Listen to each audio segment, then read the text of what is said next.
Hello, my name is Andy Ruhland. I'm the head brewer here at Bad Weather Brewing Company in St. Paul, Minnesota. We've been utilizing decoction methods of brewing here since our first lager brew. The first lager we ever brewed was a double decoction.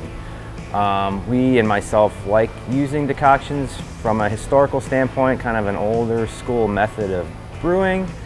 I do believe that it gives you some certain malt characteristics, layered malt characteristics that you can't necessarily achieve via other sources of operation at the brew house. It's just an in and out port here, so it's in and out the same. So this is just the false bottom plate right here. Okay. So that we're pulling right above the false bottom. So our brew house is a 3-vessel, 20-barrel brew house. We had it designed with decoctions in mind when we were building it out. So we have some specific piping installed from our mash lauter tun to the boil kettle where we can pump the mash in and out of the kettle.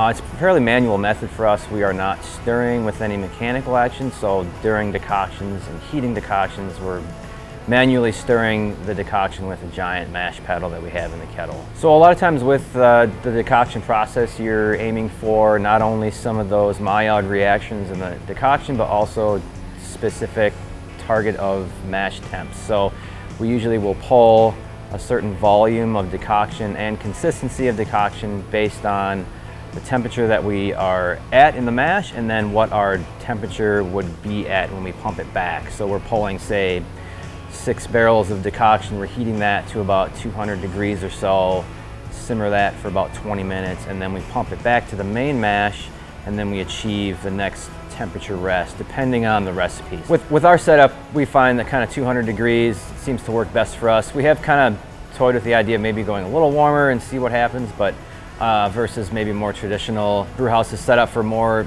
mechanically inclined decoctions where you could hit that maybe 210, 212 without having to worry about scorching the mash. The double decoction brew day, a single batch, generally takes us about 10 to 12 hours from start to finish. Generally, we'll split that brew day up between a couple brewers. So we'll have an early brewer start, get the decoctions done, and then the second brewer would finish up the brew day. So it's going to be pumping at a faster rate of speed? I mean, the smell you get from a decoction mash is unlike anything else you would get on a brew house. It almost smells like, it's grainy, it kind of smells like grape nuts to me. It's this very distinct malt aroma that you just, in my idea, you can't really mimic any other way. We've utilized decoctions on everything from a light Pelles to malty Festbier, Maibach, dark Schwarzbiers.